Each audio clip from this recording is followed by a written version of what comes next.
नमस्कार. हॅलो सह्याद्रीच्या आजच्या भागात सगळ्यांचं मनापासून स्वागत करते. मी डॉक्टर मृण्मयी भजक. मंडळी, महाराष्ट्राला अनेक थोर परंपरा लाभलेल्या आहेत. संतांची परंपरा आहे, साहित्याची परंपरा आहे, संस्कृतीची परंपरा आहे. तसंच आपल्या महाराष्ट्रात अनेक गड किल्ले आहेत. गड किल्ल्यांसाठी महाराष्ट्र ओळखला जातो. पण आज ह्या गड किल्ल्यांची स्थिती काय आहे आणि त्याचं संवर्धन म्हणजे नक्की काय, ह्या विषयावर आज आपण बोलणार आहोत. अतिशय महत्त्वाचा विषय आहे. आजचा विषय काय आहे ते बघून घेऊया. महाराष्ट्रातील गड किल्ल्यांचे संवर्धन असा आजचा आपला विषय आहे आणि ह्या विषयावर मार्गदर्शन करण्यासाठी आज आपल्याबरोबर आलेले आहेत श्रीदत्त राऊत सर. सर नमस्कार. कार्यक्रमात स्वागत करते आपलं मनापासून.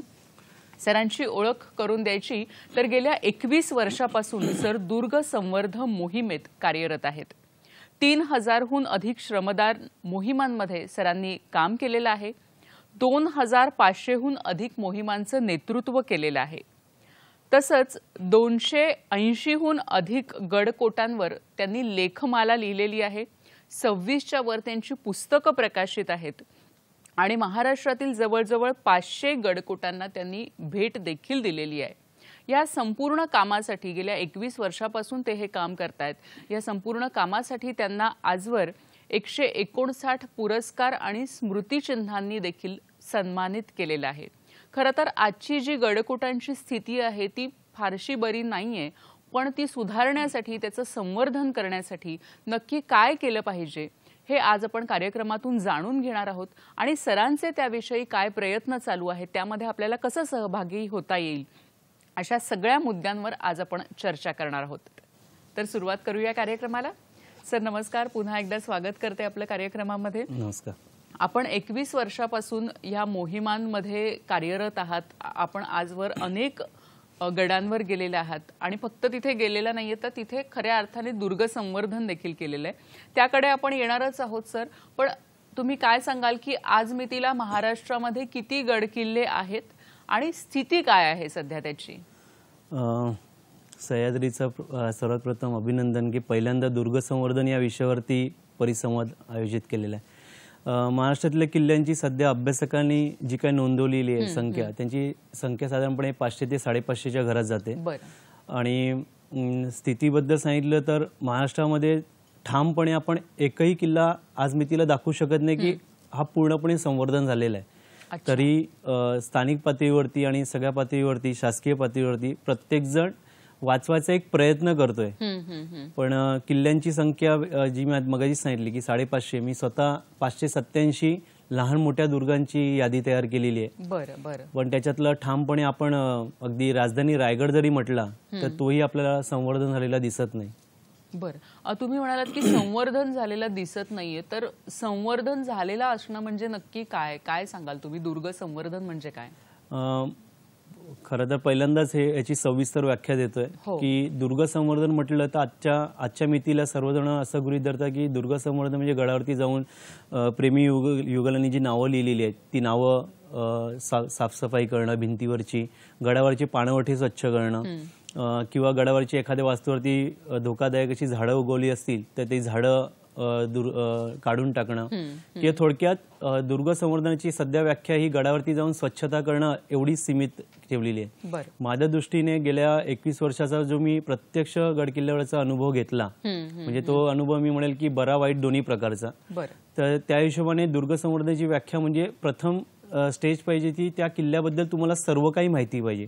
सर्व माहिती पाहिजे याचा अर्थ किल्ल्यावरती किल्ल्याचा घडलेला इतिहास, किल्ल्याच्या पंचक्रोशीमध्ये असलेल्या आख्यायिका, किल्ल्याबद्दल उपलब्ध असलेली संदर्भ साधने, किल्ल्याबद्दल जी काही ऐतिहासिक दुवे मिळतील, त्या किल्ल्यावरती नेमकी काय काय आहे, म्हणजे नेमकी काय काय म्हणजे आपल्याला प्रत्यक्ष गडावरती दिसणाऱ्या वस्तू आणि गडावरती न दिसणाऱ्या वस्तू या दोघींचा अंतर्भाव, सोबत तो सध्या किल्ला कोणाकडे आहे, म्हणजे शासकीय पद्धतीने घेतलं तर केंद्राकडे आहे, राज्याकडे आहे, वन विभागाकडे आहे की कोणाकडेच नाहीये, का फक्त आपल्या गावात आहे एवढंच आपल्याला माहिती आहे. त्याच्यानंतर गडावरती संवर्धन करायचं म्हणजे नक्की काय करायचं, की पडलेला बुरुज एका दिवसात उभारायचा आहे का 2 दिवसात उभारायचा आहे, म्हणजे त्याची नियोजन पाहिजे त्याचं काहीतरी. आणि सर्वात महत्त्वाची गोष्ट म्हणजे याच्यासाठी लागणारा जो आपल्याकडे नेहमी बाळगलेला कन्सेप्ट आहे की याला भरघोस असा निधी लागतो. तर मुळात दुर्ग संवर्धन हा फक्त स्वच्छतेचा विषय नसून हा समग्र भाग झाला पाहिजे. त्याचं लिखित स्वरूपामध्ये डॉक्युमेंटेशन झालं पाहिजे, पुरातत्वीय दृष्टिकोनातून झालं पाहिजे. म्हणजे काय काय एव्हिडन्स मिळतात, म्हणजे अगदी भांड्यांचे तुकडे जरी मिळाले आणि किल्ल्यावरती लहानसा एक धातूचा तुकडा जरी मिळाला तरी आपल्याला लक्षात यावं की हा इतिहासाचा एक महत्त्वाचा भाग आहे म्हणून आपण लगेच तो नोंद करून लिहिला पाहिजे. किल्ल्यावरती आपल्या गड किल्ल्यांवरती थोडक्यात प्रबंध तयार करणारे किंवा PhD करणारे जे काही विद्यार्थी आहेत ते फक्त उपलब्ध याने त्याने लिहिलेली पुस्तकं जी आहेत मान्यवरांनी त्याचाच आधार घेतात. मग प्रत्यक्ष गडावरती जाऊन त्याची टिप्पणी करणारे फार कमी लोक आहेत. म्हणजे हा प्रश्न दुहेरी आहे. काही लोक खूप मेहनत पण घेतात, तर काही लोक फक्त उपलब्ध जी संदर्भ साधने आहेत जी वर्षानुवर्ष चालत आली आहेत ते वापरून घेतात. त्यामुळे मला असं वाटतं की दुर्ग संवर्धनाची व्याख्या ही व्यापक असली पाहिजे आणि या व्यापकतेमध्ये ज्या गोष्टी बाळगल्या गेल्या म्हणजे लक्षात घेतल्या जात नाही त्या म्हणजे गडावरचं युद्धशास्त्र. कारण महाराष्ट्रातला कुठलाही किल्ला कोणत्याही राजाच्या मौजमजेसाठी तयार करण्यात आले नाहीत. ही लढाऊ आहेत, यज्ञकुंड आहेत, स्वातंत्र्याची यज्ञकुंड आहेत ही महाराष्ट्रातली गडकिल्ले. त्यामुळे त्याचं युद्धशास्त्राच्या हिशोबाने महत्त्व लक्षात घेतलं पाहिजे. त्या ठिकाणी एखाद्या मावळ्याने कुठलं शस्त्र वापरलेलं असेल, एखाद्या मावळ्याने कशा प्रकारची युद्धनीती वापरून हा किल्ला काबीज केला असेल. महाराष्ट्रातल्या बहुसंख्य किल्ल्यांचे शिवकाळातले किंवा पेशवेकाळातले पण जर उल्लेख बघितले तर सुलतान ढवा करून जे किल्ले जिंकलेले आहेत किंवा माळा लावून जे किल्ले जिंकलेले आहेत ते विलक्षण पर्व आहेत महाराष्ट्राची. तर त्याच्यावरती काहीच आपण अभ्यास करत नाही. म्हणजे दुर्ग संवर्धन या व्याख्येमध्ये या सगळ्या गोष्टीचा अंतर्भाव आला पाहिजे. आज आपण ब्रिटिशांचं दुर्ग संवर्धन बघितलं की त्यांचं प्रथम त्या वास्तूची स्केचेस तयार केली गेलेली असतात आणि तुम्हाला आश्चर्य वाटेल ही स्केचेस त्यांनी 1564 पासून केलेली आहेत. आज आपण 2023 मध्ये आहोत.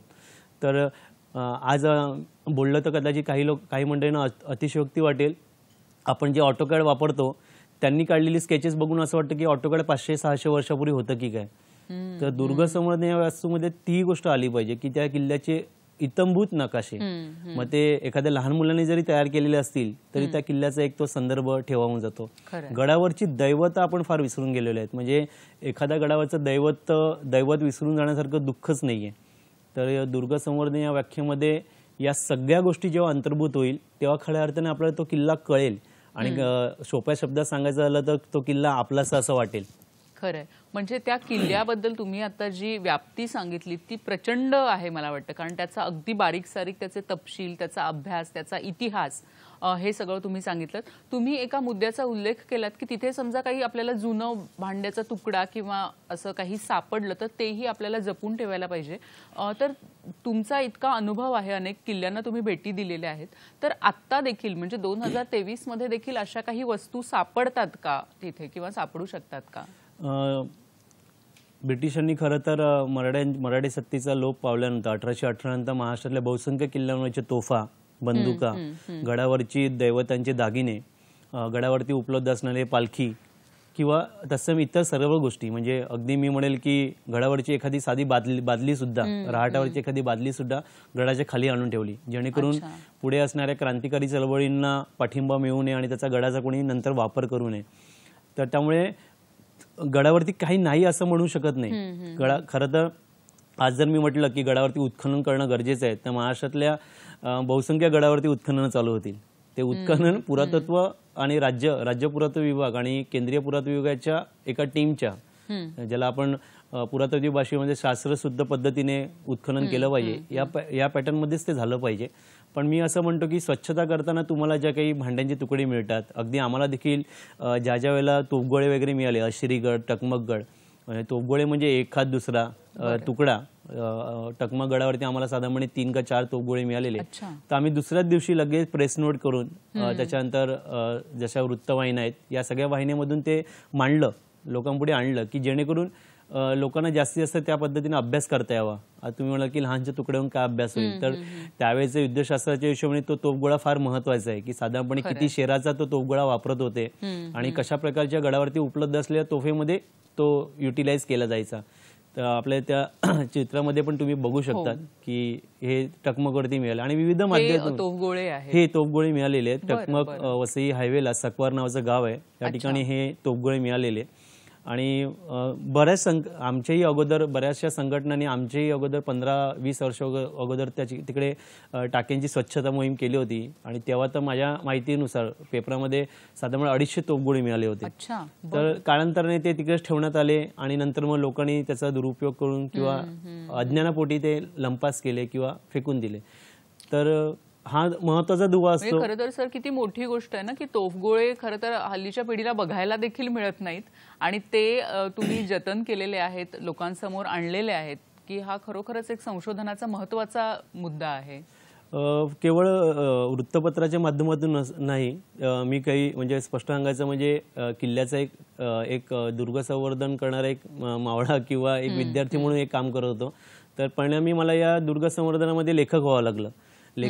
म्हणजे माझं कार्य जास्तीत जास्त पालघर जिल्ह्यातलं आहे. आमच्या जिल्ह्यामध्ये खरं म्हणजे इतिहासाच्या लहान सहान अशा कुठल्याच परंपरा लाभलेल्या नाहीत की फार इतिहासाचं लेखन वगैरे झालेलं वगैरे.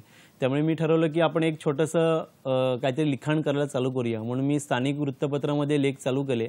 आज 21 वर्षानंतर साधारणपणे आता प्रकाशित असलेल्या लेखांची संख्या 6,000च्या घरात आहे. म्हणजे मला लहानशी मूर्ती जरी मिळाली किंवा जसं म्हटलं तोफगोळा मिळाला तर त्याचं आकारमान काय होतं किंवा काय असं करत आणि बोलता बोलता आता 26 पुस्तकं लिहून झाली.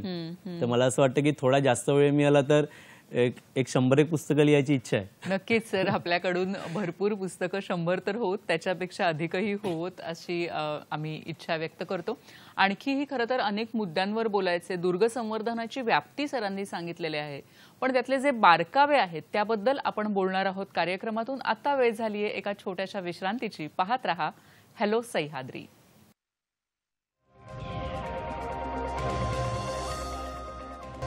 नमस्कार. विश्रांतीनंतर सगळ्यांचं मनपूर्वक स्वागत करते. गडकिल्ल्यांचं संवर्धन या विषयावर आज आपण चर्चा करतोय आणि आपल्याला मार्गदर्शन करतायत श्रीदत्त राऊत, जे मोडी लिपीचे प्राध्यापक आहेत आणि अनेक गडकिल्ल्यांना त्यांनी भेटी दिलेल्या आहेत आणि दुर्ग संवर्धनामध्ये त्यांचं विशेष कार्य आहे. सर, आपण 21 वर्षापासून या मोहिमा करता, 21 वर्षापासून आपण इतिहास संशोधन केलेलं आहे. अनेक कागदपत्र, जवळजवळ 10-12 हजाराच्या वर कागदपत्र तपासलेली आहेत. तर इकडे वळावं या विषयाकडे ही प्रेरणा कुठून मिळाली? कसे काय तुम्ही या विषयाकडे वळलात? शालेय अभ्यासक्रमामध्ये प्रत्येकाला छत्रपती शिवाजी महाराज अगदी प्रिय झालेले असतात आणि आपण त्यांना प्रत्यक्ष भेटू शकत नाही, पण त्यांचंच एक रूप असलेलं गडकिल्ले आपल्याला शालेय अभ्यासक्रमात भेटलेले असतात. आणि अशा वेळेला मग 9वी-10वी पर्यंत एखाद्या शाळेच्या ट्रिपमध्ये आपण एखादा जवळपासचा किल्ला बघितलेला असतो.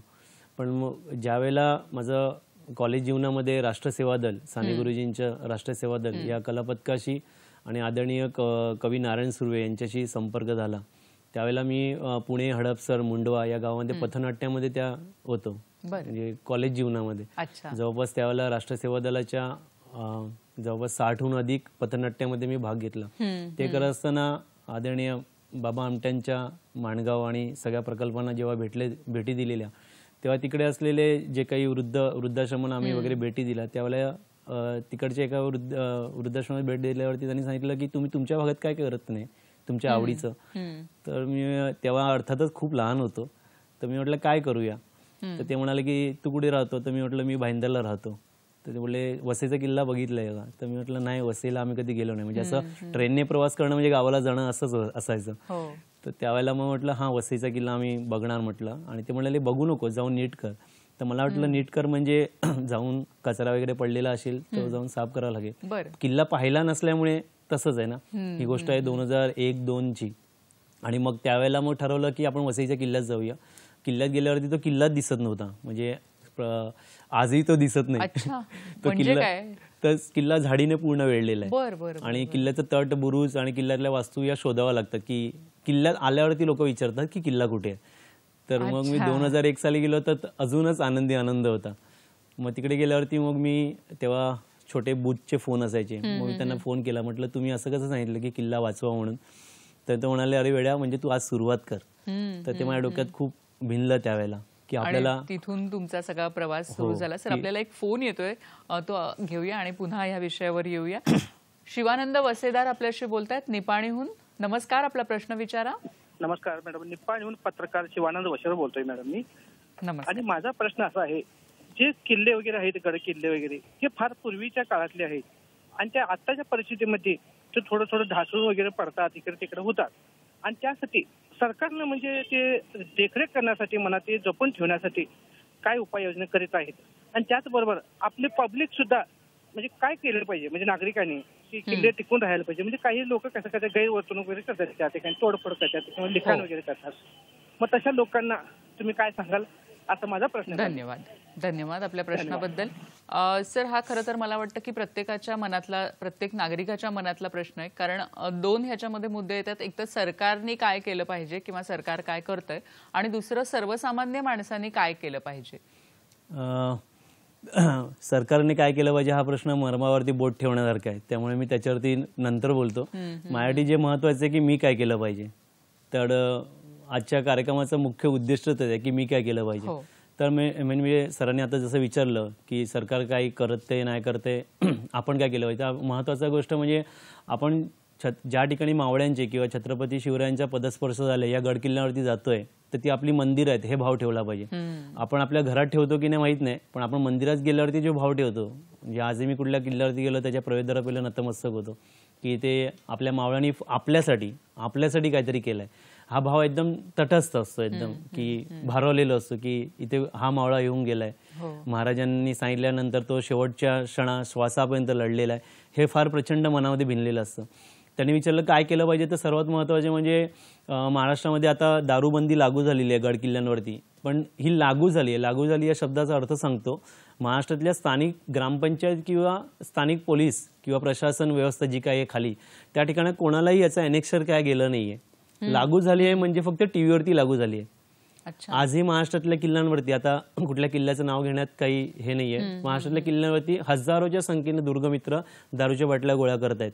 त्याच्यामध्ये आमचा वसईचा किल्ला आणि ठराविक किल्ले तर अग्रेसर आहेत. मी म्हणेल की महाराष्ट्रात नव्हे तर भारतामध्ये अग्रेसर झालेले आहेत. दर रविवारी काही हजाराच्या बाटल्या, म्हणजे त्या दारूच्या पण आणि प्लास्टिकच्या पण बॉटल्स आहेत. आता काही दिवसापूर्वीच राज्याभिषेक झालेला आहे. तर आता राज्याभिषेकानंतर तर तुम्ही बघितलं असेल तर गेल्या 3-4 वर्षामध्ये 20-25 हजार बाटल्या विविध प्रकारच्या प्लास्टिक पासून त्या गडाखाली उतरणारी मोठमोठ्या टीम आणि दुर्गमित्र पोटाला चिमटा म्हणून काम करतायत. म्हणजे घरातलं सगळं काही बाजूला ठेवून तिकडे काम करतायत. म्हणजे त्या सरांनी विचारल्याप्रमाणे पहिले आपण काय गडावरती जाऊन करतो हे कळलं पाहिजे. अहोरात्र ज्या महाराष्ट्रातील दुर्ग संवर्धन संस्था काम करतायत, म्हणजे नाशिकचे राम खुर्दळ आहेत, त्यांची संस्था आहे. बाळ रायगड परिवार आता महाराष्ट्रामध्ये खूप चांगल्या पद्धतीने, मी म्हणेल की सध्या करंटली जे चांगलं काम चाललंय त्याच्यामध्ये त्यांचं नाव घेता येईल. त्याच्यानंतर राजा शिवछत्रपती परिवार आहे, त्या संस्था कार्य करतायत. आता त्यांनी ज्या मेहनतीने टाक्या साफ केल्या आहेत त्या सुट्टीच्या दिवसामध्ये आणि पावसाळ्यामध्ये आपण ही चित्र बघू शकतो. लोक शनिवार रविवार जाऊन गडावरती पार्ट्या करतायत, जेवण करतायत, टाक्यामध्ये मनसोक्त पोहतात. जे टाकी साफ करायला दुर्गमित्रांना किती कष्ट लागले असतील त्याचा विचारच करत नाही.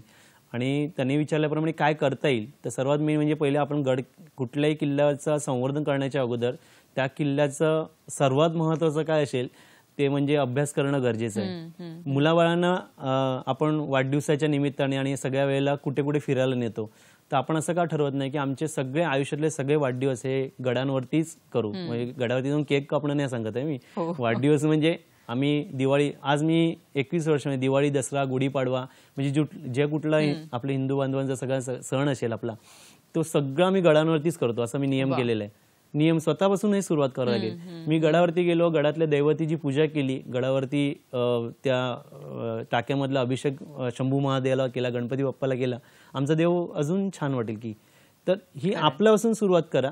राहिला प्रश्न त्यांनी सांगितलं तर गडाच्या तटबंदीवरचा एक झाड शांतपणे काढा, स्वतःची काळजी घेऊन काढा. आता आज मी सांगितलं म्हणून महाराष्ट्राला बहुसंख्य किल्ल्यावरची झाडं काढायला सगळे पडतील आणि कुठे अपघात होऊ नये. आणि त्याच्याहून पुढे जायचं असेल तर एक करा की सर्वात पहिली गोष्ट म्हणजे त्या गोष्टीवरती प्रेम करायला शिका. तर हे केलं पाहिजे. नक्कीच. म्हणजे खरं तर आपली ही खरं तर खूप मोठी संपत्ती आहे आपलं सगळे हे गड आणि किल्ले. तर त्याचं संवर्धन तर आपल्याला करायलाच पाहिजे, पण सगळ्यात मूलभूत गोष्ट जी सरांनी सांगितली की आपण त्याच्यावर प्रेम केलं पाहिजे, अभ्यास केला पाहिजे. आणि कमीत कमी आपण तिथे एवढंच करू शकतो की कमीत कमी की तिथे काही कचरा करू नये किंवा आपल्यामुळे त्या किल्ल्यावर काहीही घाण होऊ नये याची काळजी घेतली पाहिजे. आपल्याला एक फोन येतोय, ज्योती बोलतायत आपल्याशी पुण्याहून. नमस्कार, आपला प्रश्न विचारा.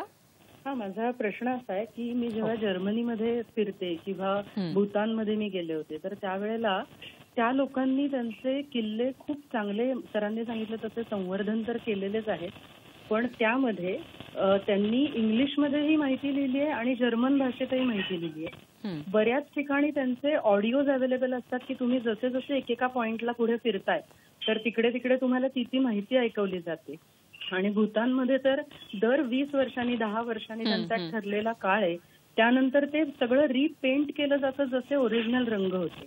तर ह्या गोष्टी आपल्याकडे का होत नाहीत, हे अडतं कुठे, किंवा ही नॅव्हिगेशन आपल्याकडे नाहीयेत. अगदी जयपूरमध्येही आहेत, मग महाराष्ट्रामध्ये इतके गडकिल्ले असून हे अडतं कुठे, हे होत का नाही एवढे वर्ष स्वातंत्र्य मिळाल्यानंतरही.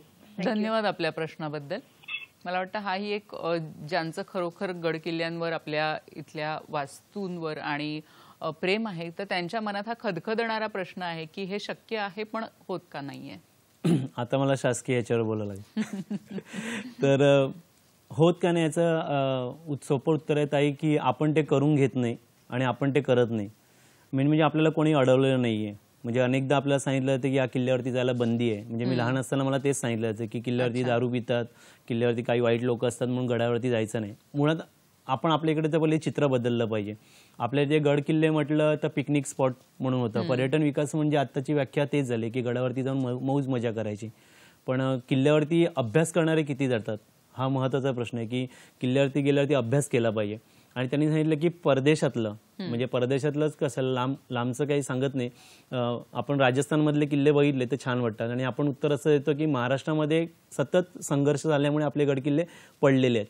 तर मला असं वाटतं हे फक्त एक कारण दिलं जातं आपण की महाराष्ट्रामध्ये फार मोठा संघर्ष झाला म्हणून. संघर्ष झाला तो गौरवशाली इतिहास कोणी नाकारू शकत नाही. ते सगळं छानच आहे, पण पुढे काय हा प्रश्न आपल्याला कारण ते होऊनही अनेक वर्ष लोटलेली आहेत. साधारणपणे आता हे ब्रिटिश वगैरे जाऊन आपण म्हणू शकतो की जी काही 100-1 वर्ष झाली किंवा 150 वर्ष जी काही झाली आपण गृहीत धरूया, तर या सगळ्या कालावधीमध्ये मी स्वतःहून काय करतो याचा आपण विचारच करत नाहीये.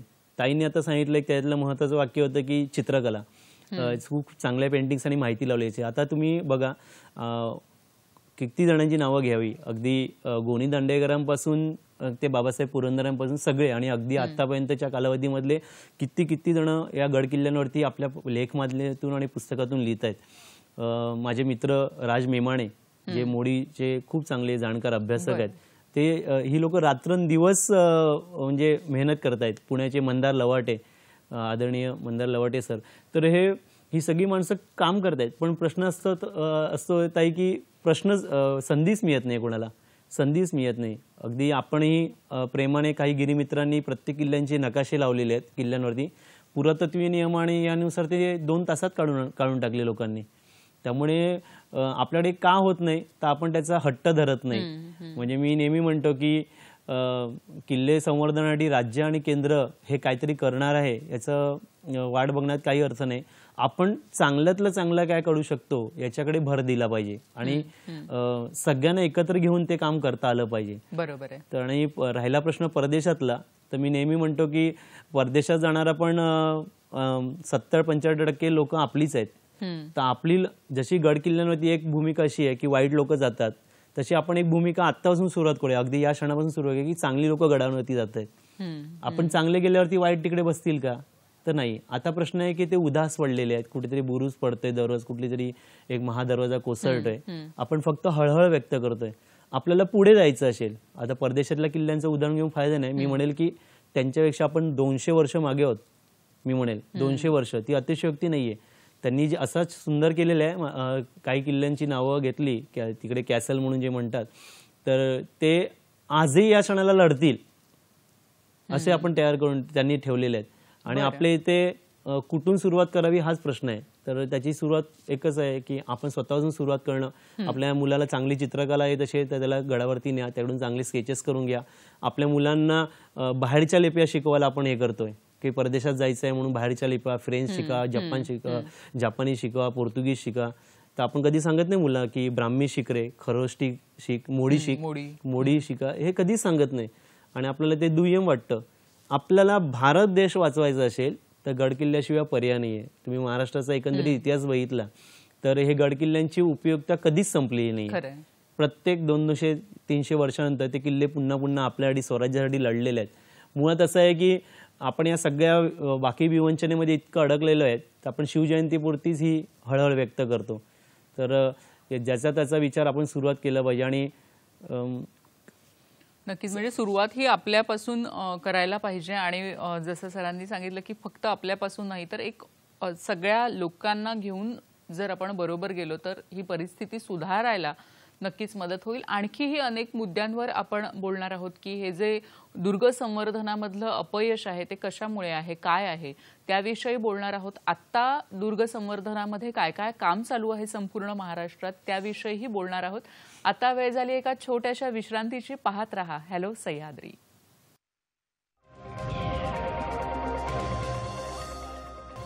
नमस्कार. विश्रांतीनंतर सगळ्यांचं मनापासून स्वागत करते. गड संवर्धनाबद्दल आपण बोलतोय. आपल्याला माहितीच आहे, मराठा तितुका मिळवावा, महाराष्ट्र धर्म वाढवावा, आहे तितुके जतन करावे, पुढे आणिक वाढवावे. तर मला असं वाटतं की आहे तितुके जतन करणं हे देखील आज आपल्यासाठी एक महत्त्वाचं असं काम होऊन गेले. त्याच्याविषयी आपण बोलतोय. कार्यक्रमात एक फोन येतोय. रवींद्र कुडाळकर आपल्याशी बोलतायत जळगावहून. नमस्कार, आपला प्रश्न विचारा. नमस्कार. माझा प्रश्न असा आहे, हो, गड किल्ल्यांचं अगदी पहिल्यापासून जे महत्व आहे किंवा त्याचं सौंदर्य आहे हे जपण्याचा प्रयत्न पुरातत्व विभाग अगदी नियमित त्यांचा कटाक्ष असतो आणि ते प्रामाणिकपणे प्रयत्न करतात. पण सर्वसामान्य जनता सहलीच्या निमित्ताने जा, तिथे खाद्यपदार्थांचे पाकिटे टाक, कुठेतरी दगड्यावर नाव लिही, सौंदर्याचं विद्रुपीकरण होतं. यासंबंधी सर्वसामान्य नागरिकाला तुम्ही काय सांगाल की एक इतिहासप्रेमी म्हणून? आणि दुसरा प्रश्न माझा असा आहे की ग्रामीण भागातील जे वंचित विद्यार्थी आहेत त्यांना इतिहासाची अतिशय आवड असते, पण इतिहासासंबंधी समुपदेशन मार्गदर्शन करणार कोणी नसतं की कुठे गड किल्ल्यांवर जावं, कसं जावं, त्याचा आनंद कसा घ्यावा आणि महत्व कसं समजावं, याबद्दल आपण काय? धन्यवाद आपल्या प्रश्नाबद्दल. सर, त्यांनी पहिला जो प्रश्न विचारलेला आहे की सर्वसामान्य माणसांनी काय करावं, मला वाटतं की तो मुद्दा आपला झालेला आहे याच्या आधीच्या फोनमध्ये. तर त्यांनी विचारलं ग्रामीण भागातले जे विद्यार्थी आहेत की ज्यांना खरोखर रस असतो तर त्यांच्यासाठी मार्गदर्शन कसं मिळू शकेल? मी म्हणेल की या गड संवर्धनासाठी सर्वात मोठं योगदान हे ग्रामीण भागाचंच होऊ शकतं. कारण बहुतांश जे किल्ले आहेत ते या जंगलपट्टीमध्ये, समुद्रकिनारी आणि या ठिकाणीच आहेत. तिकडच्या ग्रामीण भागातल्या सशक्त अशा तरुणांनी आणि लहान मुलांनी जर ठरवलं तर ते होऊ शकतं. सर्वात म्हणजे याच्यासाठी एक मोठी प्रोसिजर आहे, ती कधी होईल माहीत नाही. आपली शिक्षण व्यवस्था बदलावं लागेल. मुळात आपल्या गडकिल्ल्यांचं आपण गड संवर्धन हा शब्द वापरतो. आता मी या कार्यक्रमापासून किंवा अगदी ठरल्यापासून गड संस्कार हा शब्द वापरणार आहे की संस्कार झाले पाहिजे शालेय अभ्यासक्रमातच, की ही आपली राष्ट्रीय धरोहर आहे, हे आपल्या राष्ट्राचा आहे किल्ला. लहानची टेकडी असू दे, लहानचा बुरुज असू दे, अगदी जलदुर्ग असू दे, भुईकोट असू दे, हे आपल्या राष्ट्राचं आहे. हे अभिप्रेत जेव्हा सगळ्यांना कळेल की बाबा हे राष्ट्राचा भाग आहे तेव्हा ती गोष्ट शक्य होईल. आणि राहिला प्रश्न लहान मुलं, तर एक तर आहे की आपल्या शालेय अभ्यासक्रमातले धडे आता गायब होत चाललेले आहेत इतिहासावरचे किंवा पुसट होत चालले आहेत. तर याच्यावरती उपाय असा आहे की प्रत्येक आईवडिलांची जबाबदारी आहे की प्रत्येकाच्या घरामध्ये शिवचरित्र पाहिजे. देव्हाऱ्यामध्ये जशी आपण ज्ञानेश्वरी ठेवतो, आपले भगवद्गीता ठेवतो, तसं शिवचरित्र असलं पाहिजे. आणि ते शिवचरित्रचं पारायण झालं पाहिजे की शिवाजी महाराजांनी असा असा पराक्रम केला पाहिजे. त्याच्या प्रत्येक वाढदिवसाला नवीन पुस्तक आणून दिलं पाहिजे की आता शिवाजी महाराजांचं वाचून झालं, आता तू पेशव्यांचं वाच, आता तू या मान्यवरांचं वाच. तर ते आपण दिलं तर मुलांना ते छान वाटणार. आपण देतच नाहीये. आणि सरांनी विचारल्यापरी ग्रामीण भागात काय करता येईल, तर त्याला एवढं सांगू शकतो की मान्यवरांची वेळोवेळी व्याख्यानमाला ठेवणं. आणि ग्रामीण असो किंवा मुंबईकर असू दे, कोणी असू दे, मला असं वाटतं महाराष्ट्रातल्या पूर्वी घराघरामध्ये जसं लढण्यासाठी शस्त्र असायचं तसं महाराष्ट्रातल्या प्रत्येक घराघरामध्ये लेखणी पाहिजे, ज्याने मोडीचं लिखाण आणि वाचन करता आलं पाहिजे, मोडी लिपीचं. नक्कीच, म्हणजे तुम्ही म्हटलात तसं की तो जो संस्कार आहे तो लहान वयामध्ये चांगला रुजू शकतो. आणि ग्रामीण असो किंवा शहरी, लहान मुलांमध्ये जेव्हा हा संस्कार रुजतो तेव्हा तो खरोखरच प्रत्यक्षात आणायला खूप मदत होऊ शकते. सर, गड किल्ल्यांवर वेगवेगळे सण साजरे केले जातात, विजय दिन परंपरा आहे, तर ह्याचं महत्त्व काय सांगाल आणि काय सध्या चालू आहे त्या बाबतीत? 21 वर्षापूर्वी जेव्हा मी हा सगळा काय म्हणतात एक मनामध्ये ध्यास घेतला की आपण हे करायचं, त्यावेळेला मला म्हणजे परमेश्वर कृपेने मोडी फार लवकर शिकलो. आणि मग त्यावेळेला ऐतिहासिक कागदपत्रामध्ये मराठ्याने हा किल्ला या दिवशी जिंकला, या दिवशी या देवीची पालखी निघाली, या दिवशी या जत्रा होत्या. तर मी विचार केला की ब्रिटिश तर आता निघून गेलेले तर आपल्याला साजरे करायला काय हरकत नाहीये. म्हणून मी या बारीक बारीक नोंदी, म्हणजे एक उदाहरण म्हणून सांगतो. एक दिवशी कळलेलं की आमच्या इथे वसईला काही अंतरावरती वज्रगड नावाचा किल्ला आहे. त्या किल्ल्यावरून मराठ्यांनी कामण दुर्गावरती लागलेली आग पाहिली आणि मग लगेच मराठे अगदी सकाळच्या पहाटे जाऊन कामण किल्ल्यावरती जाऊन नवीन मराठ्यांनी तो किल्ला बांधायला घेतला. आपण स्क्रीनवर बघू शकतो काही फोटोज. हा तारापूरच्या किल्ल्याचा विजय दिन आम्ही साजरा करतो. तो किल्ला आजही पारतंत्र्यामध्ये. म्हणजे आज या क्षणाला देखील स्थानिक पातळीवरच्या काही लोकांनी त्याच्यावरती कब्जा करून टाकलेला आहे. हे आदरणीय आचार्य लखनजी जाधव गुरुकुलचे, कोल्हापूर गुरुकुलचे, त्यांच्याकडून गुरुकुलच्या शिबिरामध्ये जे काही अगदी छोटूसं शिकलो ते आपल्या स्थानिक पातळीच्या विद्यार्थ्यांना एक थोडी चिकित्सा जागृत व्हावी म्हणून हे करून दाखवायचा एक प्रयत्न केला होता वसई विजयोत्सवाच्या निमित्ताने. वसई विजयोत्सव म्हणजे वसई विरार महानगरपालिकेचं खरं अभिनंदन आहे की त्यांनी हा वसई विजयोत्सव केलेला आहे. मराठ्यांनी पोर्तुगीजांच्या विरोधामध्ये जो 1739ला चिमाजी अप्पांच्या नेतृत्वाखाली प्रचंड मोठा विजय मिळवला. भारतात आलेल्या पहिल्या युरोपियन सत्तेचा पाडाव वसईकरांनी आणि सगळ्या मावळ्यांनी केला. तर त्या निमित्ताने वसईमध्ये फार जल्लोषामध्ये 3 दिवसामध्ये वसईचा विजयोत्सव साजरा केला होता. महाराष्ट्रातल्या प्रत्येक किल्ल्याचा विजयोत्सव साजरा झाला तर संवर्धनाला माझ्या मते वर्ष लागणार नाहीत, काही महिने लागतील आणि सगळ्यांना कोणत्याही शासकीय मदतीशिवाय ते शक्य होईल. आणि बरोबर आहे. विजयोत्सव करताना एक महत्त्व सांगतो की आमच्या इथे वज्रेश्वरीची पालखी आहे किल्ल्यातली, तर ती बंद आली आहे. तर आज 21 वर्ष आम्ही चालू ठेवली आहे. अच्छा. म्हणजे आज त्या पालखीला जवळपास 285 वर्ष पूर्ण होत आहेत. बरं. तर आता ब्रिटिश राहिलेले नाहीयेत, आता स्वराज्य आपलं आहे. तर आपण या गड किल्ल्यावरती आनंदाने हे सगळे सण साजरे केले पाहिजेत. खरंय. सर, पूर्वीच्या काळी जी शस्त्र वापरली जायची, कारण मुळात तुम्ही जसं सांगितलं की गड किल्ले हे युद्धासाठी बांधले होते, तर ह्या शस्त्रांची देखील तुमच्याकडे काही शस्त्र आहेत, तुम्ही जतन करून ठेवलेली आहेत, तर त्याबद्दल आम्हाला जाणून घ्यायला आवडेल. मी महाराष्ट्रातल्या विविध ठिकाणी जिथे जिथे फिरलो पूर्वी, तर गड किल्ल्यांवरती अर्थातच नाही तर काही ग्रामपंचायत आहेत, तर काही मी म्हणेल काही शस्त्र संग्राहक होते. तर असं कळलं की कालांतराने आपल्याकडे काही बरेचसे या गड किल्ल्यांवरती फॉरेनर्स पण फिरतात. मग ते लहानशा गोष्टी स्थानिक माणसाला 10 रुपये 5 रुपये देऊन त्याकडे एखादं नाणं घे, त्यावेळेला एखादं शस्त्र अगदी 500 रुपयाला घे, 200 रुपयाला घे, असं करत करत फिरतात. तर मी विचार केला आपण संकलन करणं काय वाईट आहे, म्हणून संकलन करायला सुरुवात केली. आणि मग नंतर करता करता कळलं की इतकी प्रचंड झाली, म्हणजे आजच्या मितीला माझ्याकडे जवळपास 500-600 शस्त्र झाली की आपण स्क्रीनवर बघतोय. आम्ही याचे पॅनल्स बनवून याचं प्रदर्शन माध्यमातून करतो. आणि सोबतच ऐतिहासिक ज्या वस्तू मिळालेल्या आहेत आणि शिवराई नाणी वगैरे, तर महाराष्ट्रात आज विपुल प्रमाणामध्ये याचे संग्राहक आहेत. काही लोक गरजूसाठी विक्री पण करतात.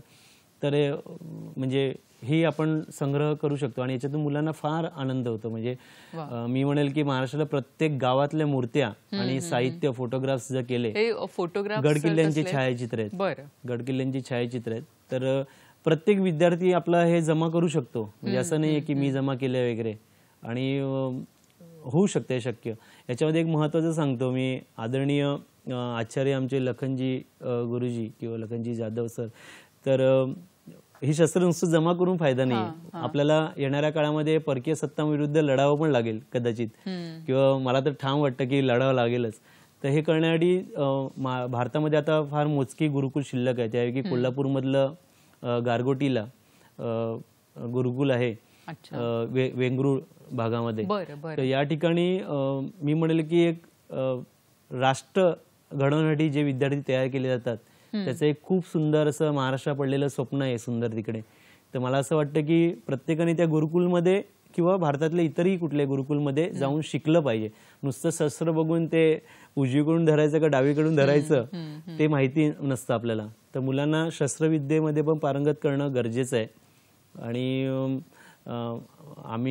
आम्ही जे काही गुरुकुलचे लहान सेवेकरी आहोत, विद्यार्थी आहोत, तर ते जागोजागी जाऊन प्रशिक्षण द्यायला तयार होत, पण गावागावातून तसं सहकार्य झालं पाहिजे. बरोबर आहे. म्हणजे शस्त्र खरं तर एवढी जतन करून ठेवली आहे तीच मोठी गोष्ट आहे, पण तुम्ही म्हणताय की त्याच्याही पुढे जाऊन ती कशी चालवायला पाहिजेत ह्याचंही शिक्षण लहान मुलांपासून म्हणजे लहानपणापासून खरं तर मिळणं गरजेचं आहे. आपल्याला एक फोन येतोय, तो घेऊया. नमस्कार. हॅलो, दादा उबाळे आपल्याशी बोलतायत जामखेडहून. नमस्कार, आपला प्रश्न विचारा सर. माझा प्रश्न असा आहे की गड किल्ल्यांचे संवर्धन करण्यासाठी प्रशासनाची कोणती कायदेशीर परवानगी घ्यावी लागते का, त्याबद्दल सांगा. धन्यवाद. काही आपल्याला संवर्धन करायचं असेल, तुम्ही मगाशी म्हणालात की एखादा बुरुज पडला असेल तर त्याचं काही आपल्याला परत बांधकाम करायचं, तर ह्याच्यासाठी परवानगी लागते? त्याची 2 उत्तरे देतो आणि ती दोन्ही उत्तरं प्रामाणिक आहेत. ती एक तर आहे शासकीय नियमावलीप्रमाणे राज्य आणि केंद्र, राज्याच्या अंतर्गत असलेल्या किल्ल्यांचं जर मला संवर्धन करायचं असेल तर त्याचं तुम्हाला शासकीय परवानगी पाहिजे. आणि केंद्राच्या अंतर्गत असेल तर केंद्राची परवानगी पाहिजे. वन विभागाच्या अंतर्गत असेल तर वन विभाग. आणि काही किल्ले आपले कस्टमच्या अंतर्गत आहेत. जे जलदुर्गांच्या भागातले काही किल्ले ते कस्टमच्या अंतर्गत आहेत, तर त्यांची तुम्हाला लेखी परवानगी घेणं क्रमप्राप्त आहे. आता ती परवानगी मिळणं आणि त्यांच्यानुसारच काम करणं या फार तोपर्यंत बाजूला नवीन एक किल्ला बांधून होईल. ठीक आहे. तर आणि त्याचं दुसरं उत्तर असं आहे की परवानगी घ्यावी लागते. तर मी म्हणेल की 500 जे महाराष्ट्रातले दुर्ग आहेत त्यातले जवळपास शासकीय अखत्यारीमध्ये या 500 पैकी मोजून 70-80 किल्लेच आहेत. तर बाकी 400 किल्ल्यांचं भवितव्य तर अंधारात आहे. त्यामुळे मी म्हणतो की ते कोणाच्या अखत्यारीत आहेत ते, त्याचं उत्तर मी ते सांगितलेलं की मी लपून ठेवलेलं उत्तर जे आहे ते म्हणजे एखाद्या पहाटे किंवा एखाद्या रात्री शांतपणे बसायचं, 2 हात जोडायचे आणि शिवछत्रपतींचं स्मरण करायचं आणि त्यांचीच परवानगी घेऊन लगेच जाऊन गडावरती काम करायला सुरुवात करायचं. कारण ते आज अंधारामध्ये ते सगळे किल्ले कधी पडतील अगदी शेवटच्या श्वासात आहेत. बरं बरं बरं. म्हणजे बहुतांश तुम्ही सांगितलं की तो आकडा देखील मोठा आहे खरं तर. सर, तुम्ही हे सगळं जे काम केलेलं आहे त्याचं कुठेतरी एक संग्रह झाला पाहिजे, ते सर्वदूर पोहोचलं पाहिजे, यासाठी तुम्ही अनेक पुस्तकं लिहिलेली आहेत, भरपूर लेख तर आहेतच, 26च्या वर पुस्तकं झालेली आहेत. तर त्या पुस्तकांचे विषय काय आहेत आणि ते आज ती पुस्तकं कुठेपर्यंत पोहोचलेली आहेत? पुस्तकं जी आतापर्यंत जी पुस्तकं लिहिली ती परिस्थितीला अनुसरून लिहिली. ती म्हणजे वसईतले काही किल्ले जे लोकांना माहिती नव्हते म्हणून वसईतले 21 किल्ले म्हणून एक छोटंसं गॅझेट तयार केलं. आपण स्क्रीनवरती बघू शकतात. महाराष्ट्र शासनाच्या गॅझेटमध्ये वसईमध्ये फक्त वसई आणि अर्नाळा नावाचा किल्ला आहे म्हणून नमूद आहे. तर आपण त्याच्यामध्ये एकूण वसईत असलेले 19 किल्ले जोडले दिलेले. साष्टीची बखर जे वसईच्या रणसंग्रामाच्या संदर्भातलं एक महत्वाचं पुरावा आहे, तर ते मेन्शन केलेलं आहे. पुढे पालघर जिल्ह्यातल्या किल्ल्यांची नोंद झालेली नव्हती म्हणून भ्रमण संस्थेच्या माध्यमातून आणि स्थानिक जे तिकडे काम करतात ते म्हणजे केळव्याचे योगेश पालेकर त्यांच्या सहकार्याने हे पुस्तक आपण प्रकाशित केलं. मराठ्यांची युद्धनीती लहान मुलांना कळली पाहिजे म्हणून युद्धतंत्र आणि युद्धनीती नावाचं आपण एक छोटेखानी पुस्तक केलं. या पुस्तकाचे साधारणपणे 5 भाग आहेत. वसई किल्ला हे सगळ्यांच्याच आवडीचं असतं, म्हणजे माझ्याही आवडीचं. तर वसई किल्ला वास्तुविशेष म्हणून आपण एक छोटी पुस्तकं प्रकाशित केली. जवळपास ही 26 एक पुस्तकं वसईच्या इतिहासावरती आहेत आणि त्याच्यामध्ये पालघर जिल्हाच आता आहे. आपण वसईचे इत्यादी साधने याच्यामध्ये वसईचा समग्र इतिहास मांडण्याचा प्रयत्न केलाय. आणि याच्यामध्ये आता 2 महत्वाची पुस्तकं म्हणजे मोडी संदर्भातले आपण प्रकाशित केलंय. आता आपण कागदपत्रांवरती जास्त भर देतोय. नक्कीच. आता मी खरं तर मोडी लिपीकडे येणारच होते, कारण इतिहास संशोधन करताना मोडी लिपीचा कशा पद्धतीने उपयोग होऊ शकतो आणि कशा पद्धतीने शिकता येईल आजही मोडी लिपी ह्याविषयी खरं तर आपल्याला बोलायचंय. पण आता वेळ झाली एका छोट्याशा विश्रांतीची. पाहत रहा हॅलो सह्याद्री.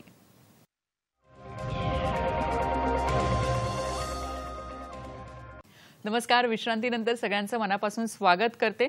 गडकिल्ल्यांच्या संवर्धनाविषयी आपण बोलतोय आणि आपल्याला मार्गदर्शन करतायत श्रीदत्त राऊत, जे गेल्या अनेक वर्षांपासून गड संवर्धनाच्या मोहिमांमध्ये सहभागी होत आहेत, मार्गदर्शन करत आहेत, अनेक पुस्तकांचे लेखक आहेत आणि मोडी लिपीचे प्राध्यापक आहेत. सर, मोडी लिपीकडे मला वळायचंय की मोडी लिपी पूर्वीची जी काही कागदपत्र होती ती मोडी लिपीमध्ये होती. तर आपल्याला जर इतिहास शिकायचा असेल किंवा जर जाणून घ्यायचा असेल तर मोडी लिपी येणं गरजेचं आहे का? अर्थातच, कारण मोडी लिपीशिवाय महाराष्ट्राच्या इतिहासाला पर्याय पण नाही आहे. आज तुम्हाला ऐकून आश्चर्य वाटेल की महाराष्ट्र नव्हे तर भारतभर किंवा भारताच्या बाहेरही साधारणपणे ज्या पद्धतीने किंवा ज्या संख्येने कागदपत्र शिल्लक आहेत, तर मला असं वाटतं की ती सगळी वाचायला आपल्याला साधारणपणे 200-100 वर्ष जातील. अच्छा, साधारणपणे इतके कागदपत्र आपली वाचायची राहिले. संशोधन म्हणत नाही मी, वाचायची शिल्लक आहेत. म्हणजे ही सगळी मोडी लिपीमधली मोडी लिपीमध्ये. आणि आपण स्क्रीनवर बघू शकतोय. हे आम्ही मध्यंतरी पुण्यातलं गोळे नावाचं घराणं आहे, त्या संदर्भातली काही कागदपत्र संकलित करून त्या घराण्याचा इतिहास लिहून काढला होता. बरं. पुढे वसईमध्ये निर्मळ नावाचं देवस्थान आहे, त्या देवस्थानाची पण आम्ही कागदपत्र प्रकाशित केली होती. मोडी लिपीमुळे शिवकाळातला इतिहास मिळतोच, पण मुलांना एक सवय चांगली लागेल की तुम्ही जो आता इतिहास सांगितला त्याचा पुरावा सादर करा. हे फार महत्त्वाचं भाग आहे. कारण मी याचं कारण सांगतो की आता व्हॉट्सअप, फेसबुकवरती प्रचंड मोठ्या प्रमाणावरती भयानक इतिहास पसरवला जातो आणि त्याच्याखाली कुठलंही संदर्भ साहित्य नसतं. आणि महत्वाचं म्हणजे या सगळ्यापेक्षा महत्वाचं आपल्याला राष्ट्र म्हणून जी आपली संकल्पना आहे, तर आपल्या राष्ट्राचा इतिहास जेव्हा मांडायचा आहे तर त्याला पुरावा दिला पाहिजे. कारण आपल्या इथे महाराष्ट्रातल्या किल्ल्यांवरती आख्यायिका, दंतकथा, आजोबांनी सांगितलंय, पणजोबांनी सांगितलंय, असा सगळा इतिहास सांगितला जातो. मोडीमुळे शिवकाळ तर आहे, शिवकाळातली कागदपत्रांना मर्यादा आहेत, पण तुम्ही जर पेशवे काळातलं घेतलं तर पेशवे काळातलं बराचसं दप्तर, पुणे पेशवे पुराभिलेख विभाग, कोल्हापूर पुराभिलेख विभाग, अशा बऱ्याच ठिकाणी मोठ्या प्रमाणात कागदपत्र आहेत. पण त्यासाठी वाचलं पाहिजे. आणि आता वाचणारे आता किती आपल्या भारतात शिल्लक राहिले हे प्रत्येकाला माहिती आहे. त्यामुळे मोडी लिपी यायला पाहिजे. मोडी लिपी, आणि तुम्ही मोडी लिपी शिकवताय अनेक वर्षापासून, आणि मोडी लिपीतून आपल्याला जसं सांगितलं की पुरावे आपल्याला मिळू शकतात. शिवशाहीर बाबासाहेब पुरंदरे यांचा सहवास तुम्हाला लाभलेला आहे आणि मला वाटतं की ही किती मोठी गोष्ट आहे. तर काय सांगाल त्यांच्याबद्दल आणि एकूणच त्या क्षणांबद्दल? त्या सगळ्या सणांवरती एक आणखी मोठी मुलाखत होईल. पण एक महत्वाचं आहे की एखाद्या माणसाचं गडकिल्ल्यावरती असलेलं अतूट प्रेम आणि जिव्हाळा त्या निमित्ताने शिकायला मिळाला. आपल्याला किती वाचक म्हणजे बघणाऱ्यांना माहीत नसेल की बाबासाहेबांनी देखील गड संवर्धनाचा प्रयत्न केला आहे. पुण्यामध्ये मल्हारगड नावाचा किल्ला आहे, सोनेरीचा किल्ला म्हणून त्याला ओळखतात. त्याच्यावरती बाबासाहेबांनी त्यांच्या आयुष्यातलं पहिलं श्रमदान त्या किल्ल्यावरती केलंय. तर मी जेव्हा श्रमदानाचा विषय मांडला होता बाबासाहेबांकडे, दुर्ग संवर्धनाचा, तेव्हा बाबासाहेबांनी सांगितलं की तिथून मी सुरुवात केली होती. बाबासाहेबांनी लिहिलेल्या लिखाणातून आणि त्यांच्या बरोबर झालेल्या संवादातून दुर्ग संवर्धनातले बरेचसे पैलू उलगडलेले. नक्कीच. आणि एक तो संस्कार देखील तुमच्यावर नक्कीच प्रभावित झाला असेल. शिलालेखांचं जतन कशा पद्धतीने केलं जाऊ शकतं, थोडक्यात काय सांगाल? महाराष्ट्रातल्या सर्व शिलालेखांचं चांगलं डॉक्युमेंटेशन झालं पाहिजे, त्याचं भाषांतर झालं पाहिजे, शिलालेखांची छाप घ्यायचं मोठं काम झालं पाहिजे महाराष्ट्रामध्ये. आम्ही पालघर जिल्ह्यातल्या काही किल्ल्यांच्या वरती असलेल्या शिलालेखांचे रबर मोल्ड्स घेतो, पण शिलालेखांवरती जाऊन वाचक किती शिल्लक राहिले ते पण महत्वाचे आहेत. त्यामुळे संस्कृत आणि मोडी या दोन्ही गोष्टी त्याच्यामध्ये आल्या पाहिजेत.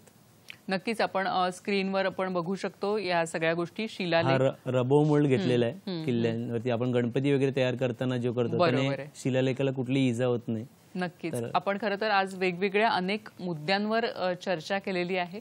सर, सांगतेची वेळ झालेली आहे. तुम्ही काय सांगाल आमच्या दर्शकांना की कशा पद्धतीने दुर्ग संवर्धन करावं, अगदी थोडक्यात?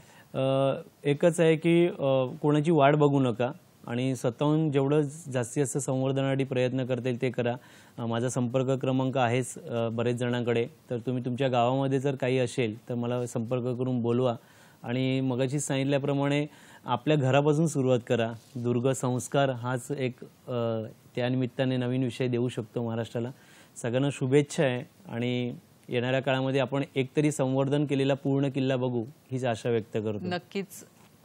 खरं तर महाराष्ट्रातले जे जवळजवळ 500 गडकिल्ले आहेत तर त्या सगळ्यांचं संवर्धन नक्की होऊ शकतं जर प्रत्येकाने महाराष्ट्रातल्या ते मनावर घेतलं तर.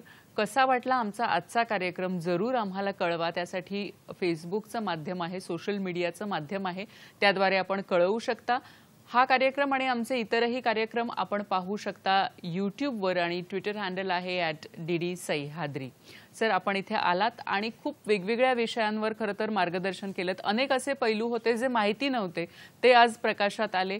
आपले मनापासून आभार आमच्या संपूर्ण टीमतर्फे. धन्यवाद. मनापासून धन्यवाद. दर्शक हो, आपण पुन्हा भेटणार आहोत नवीन कार्यक्रमात नवीन विषयासह. तोपर्यंत नमस्कार.